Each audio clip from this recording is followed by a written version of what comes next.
بسم اللہ الرحمن الرحیم۔ السلام علیکم ورحمۃ اللہ وبرکاتہ۔ شروع اللہ تبارک و تعالی کے نام سے جو نہایت مہربان اور بڑا رحم کرنے والا ہے، جس نے ہم پر احسان کیا کہ نبی اکرم صلی اللہ علیہ وآلہ وسلم کی امت میں پیدا فرمایا۔ میرے بھائی اور میری بہنوں، آج میں آپ کو استغفار کی تسبیح کی طاقت بتاؤں گا۔ انشاءاللہ اس تسبیح کو پڑھنے کے بعد آپ جس حاجت کے لیے کرو گے وہ حاجت آپ کے سامنے پوری ہوتی نظر آئے گی۔ میرے بھائی اور میری بہنوں، استغفار اللہ تبارک و تعالی کی لاڈلی تسبیح ہے۔ یہ اللہ کو بے حد پسند ہے۔ جو بھی اس تسبیح کو پڑھتا ہے وہ بھی اللہ کا لاڈلا بن جاتا ہے۔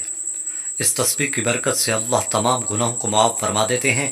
اس تسبیح کو پڑھنے سے اللہ بہت خوش ہوتے ہیں۔ ایک روایت میں آتا ہے کہ اگر کوئی شخص جنگل میں ہو اور اس کے پاس سواری ہو، وہ سواری اس سے چھوٹ جائے یا کہیں چلی جائے اور درندے اس کو چاروں طرف گھیر لیں تو اس وقت اسے اپنی موت نظر آئے گی، لیکن اچانک اڑتی ہوئی سواری آئے اور اسے لے جائے تو اس وقت جو خوشی ہوگی اللہ اس سے بھی زیادہ خوش ہوتا ہے جو بندہ استغفار کرتا ہے۔ استغفار کرنے سے اللہ ہر حاجت پوری فرماتے ہیں۔ استغفار ایک ایسی تسبیح ہے کہ اس شخص کی کوئی دعا رد نہیں ہوتی۔ استغفار اسم اعظم ہے۔ استغفار کرنے سے اللہ پاک رزق میں بے انتہا اضافہ فرماتے ہیں۔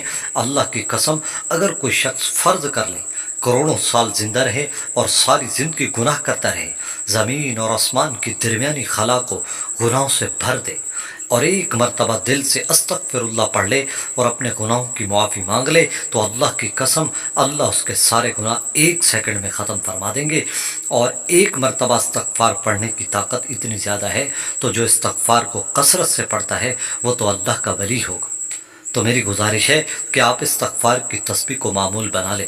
جس وقت پڑھیں گے انشاءاللہ اس کا فائدہ، جو کہ ربیع الاول کا مہینہ چل رہا ہے، جو مبارک مہینہ ہے، نبی اکرم صلی اللہ علیہ وآلہ وسلم کی پیدائش کا دن ہے، تو اس مہینے میں کی طاق راتوں میں استغفار پڑھنا شروع کر دو۔ کثرت سے پڑھیں۔ جس وقت آپ کو رات کو ٹائم ملے تسبیح اٹھا کر پڑھتے رہیں۔ انشاءاللہ ربیع الاول سے پہلے آپ مالدار بن جاؤ گے۔ نصیب اور تقدیر بدل جائے گا، یعنی اس مہینے کے گزرنے سے پہلے آپ ساری زندگی دعائیں دو گے۔ ایسا لاجواب عمل استغفار کے آپ پڑھیں گے تب آپ کو اس کا یقین ہوگا، لیکن شرط یہ ہے کہ آپ پوری یقین کے ساتھ اور ندامت کے ساتھ آپ نے استغفار پڑھنا ہے۔ اس کے لیے کوئی گنتی کی تعداد مقرر نہیں، جتنا زیادہ ہو سکے پڑھیں۔ جتنا زیادہ پڑھیں گے اتنا ہی زیادہ اللہ کی نظر میں محبوب ہوتے چلے جائیں گے۔ ایک دن ایسا آئے گا کہ پھر جو حاجت کے لیے دعا کریں گے آپ کی حاجت پوری ہو جائے گی، لوگ آپ سے دعائیں کروائیں گے۔ انشاءاللہ ایسا عمل آپ کو پیش کر رہا ہوں، بس استغفر اللہ استغفر اللہ استغفر اللہ، اس طرح چلتے پھرتے منہ زبانی پڑھتے رہیں۔ تسبیح اٹھا کر پڑھیں جس طرح آپ کو آسانی لگے، لیکن استغفار کو لازمی پڑھ لیں۔ زندگی میں اگر آپ بہاریں دیکھنا چاہتے ہیں تو یہ تسبیح لازمی ہے، اس کے بغیر گزارا نہیں۔ اور یہ عمل آپ خود بھی کریں، دوسرے بہن بھائیوں تک لازمی شیئر کریں تاکہ ان کا بھی فائدہ ہو جائے۔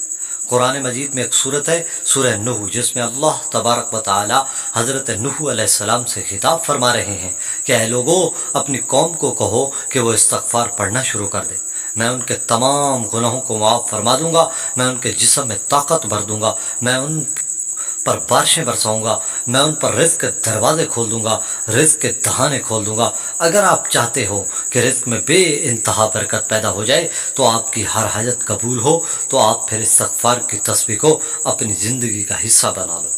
انشاءاللہ تقدیر آپ کی خود بدل جائے گی۔